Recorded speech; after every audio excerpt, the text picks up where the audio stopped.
Hey folks, this is Matt once again with another random review of a new film that has come to DVD.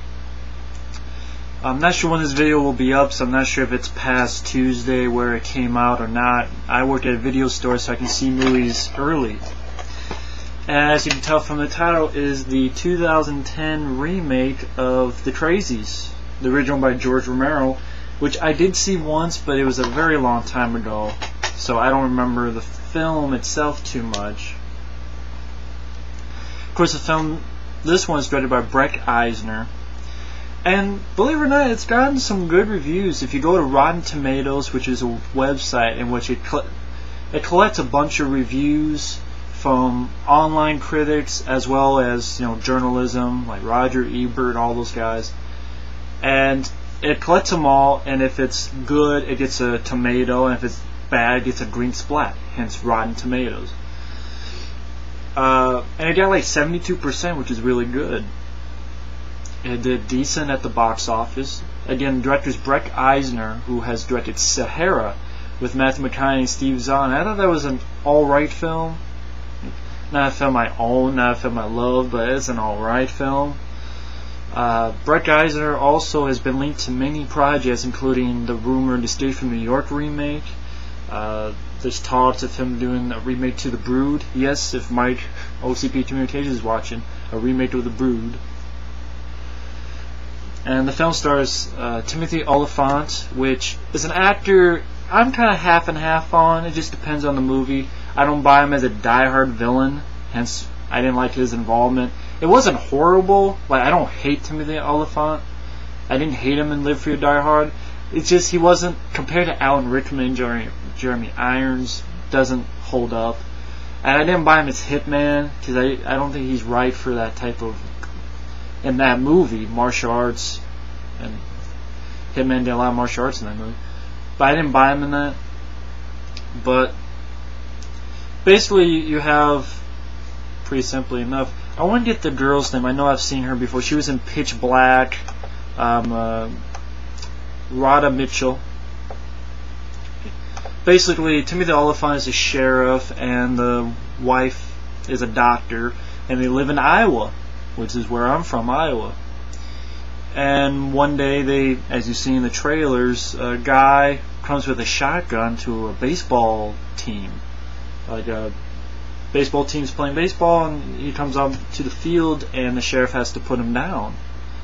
And then people start acting very strangely, and one thing leads to another, and there's a virus, military comes in, and so on and so forth. Now, of course, many times I've talked about remakes on my past account, a few times on here. I'm always up for an original idea, but I can't say 100% hate them because I like the Hills Have Eyes remake. I enjoyed the Dawn of the Dead remake. John Carpenter's The Thing, the remake of The Blob, The Fly. These are remakes I enjoyed. But it's just that you get awful ones that are just plain awful. The Wicker Man remake. The Bees, and Nicolas Cage, bitch slapping women. That's no offense to any women. That's, he's literally slapping women and kicking them and wearing a bear suit. The Hitcher remake. It's probably the definition of useless. Diamond Elm Street remake. I haven't seen it. I've seen enough clips. Someone even had the ending on YouTube. It's a pathetic ending. I've seen clips and clips and clips of the lead girl sleepwalking through a roll. I'll see it one day for free, but yeah. Texas Chainsaw Massacre remake, not the biggest fan of. I got a DVD to check out the special features, and it was like $1.25, so it depends, is what I'm getting at. So, what do I think of the remake, The Crazies?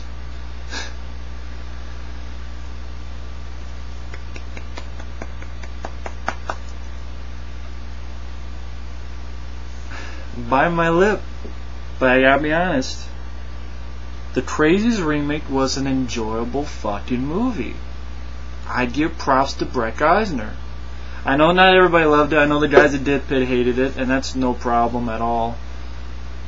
We all have opinions. That's the whole reason for doing these things. I think they have problems with the movie. Like, it was just like a simple like vignettes. I can't say the word right because I'm stupid. But I wasn't bothered by that because I like that. I mean, it's just like, that's kind of what a lot of movies are. It's just one that leads to another, you know. That there was a main bad guy, and I didn't really need a main bad guy, but anyway, okay, I like the film. It's weird for me saying that. I enjoy the film. Why did I like the film? I thought it was competently made. It was nice that it took place in Iowa, but so does a few films like Children of the Corn, which I think is an alright film. The original, not the remake. The remake is crappy. That took place in Iowa, and that was a shitty movie. So it's not just because it's Iowa. But the film is shot well. Has a lot of beautiful looking shots, whether the fields, for instance, I was going to say, this pace, I'm sort of jumping ship with my viewpoints, but I was going to tell a scene that happens like the first 15 minutes, and it made me realize that this has a really good pace too, but I'll get back to that. But beautiful looking shots, like, for instance, a woman, she's wondering what her husband's doing outside, and she runs, and when she comes across this thing that's running, it's what you use to plow the corn. It's kind of like, you know, a little bit what, not quite, but a little bit what Pauly Shore drove in Son-in-Law. Chucking corn, you know. I don't know, the way it was revealed with the lights, it was well done, and like there's a scene where they have an attack in a car wash, and the car wash guides your car, and they had to go back and let the car drift, and they're sort of, I don't want to give too much away. Well, probably. So spoilers. I'll put spoilers up there. Anyway, but it runs, and then because there's military, and in the same scene, this missile goes and it blows up the car, and it looks like a practical explosion. And I don't know, just the way certain stuff was done, like how people are revealed. I know you've seen it before, but I thought it was well done. I thought the director was a capable directing job. It's hard to describe that. I was going to go back to the pace. The pace is very good. If you take the credits out, it's 95 minutes long. And man, it really goes. It doesn't get boring. Not to me, I should say. It didn't get boring to me. And by the time it reaches the 17-minute mark, you've already had, and what you see in the trailer, the guy on the field with the shotgun. There's a sequence where a mom goes out to see what's going on with it. She finds the thing that chucks the corn, and comes back, and her kid comes up and says, "Dad, you know, he's got a knife." He's trying to get in the door, and he locks it, and he puts some gasoline and lights it on fire and burns the place down, killing his own wife and kid. I mean, this is all in the first 15, 20 minutes. So it really kicks off and goes, and I like that. Don't give me some bullshit 50-minute, like Alien vs. Predator 1, where, let's establish characters that are shitty to begin with. Just get to the fucking story, and it really does. It has some good, memorable moments. I know it's a shitty way to describe it. What I mean by that, for example, there's a scene where the wife, the doctor, Radha Mitchell, they think she's infected because by this time the military has come in with the suits and the guns, and they are like, they're checking to see if anyone's sick, and they separate them from the people who are not sick, and the not sick people go on these buses, and they have like these tags around it to show that they are who they are. And Radha Mitchell's been tied down, and what has happened is some people were on the fence, and like a pickup truck came in, and people escaped. There was all chaos, and they left all the sick people there tied up, like to these tables. And someone comes in with a pitchfork, just dragging it along. You probably see, if you find a DVD cover or even the poster, probably that's the scene. And what he does, he just comes up to someone, looks at it, and just jams his pitchfork right in there. And it's a good practical effect. And then he just looks and slowly drives over to here, looks at it, and it's one of those moments where you picture yourself as because it's Radha Mitchell, and there's actually another girl she knows that's not sick as well. You just picture yourself in that position, and you're like, oh man, that's fucked up.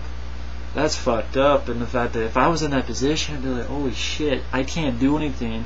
I'm slowly seeing this person just knocking people. It's one of those things, you put yourself in their shoes and you get a little bit creeped out, like, wow, fuck, man.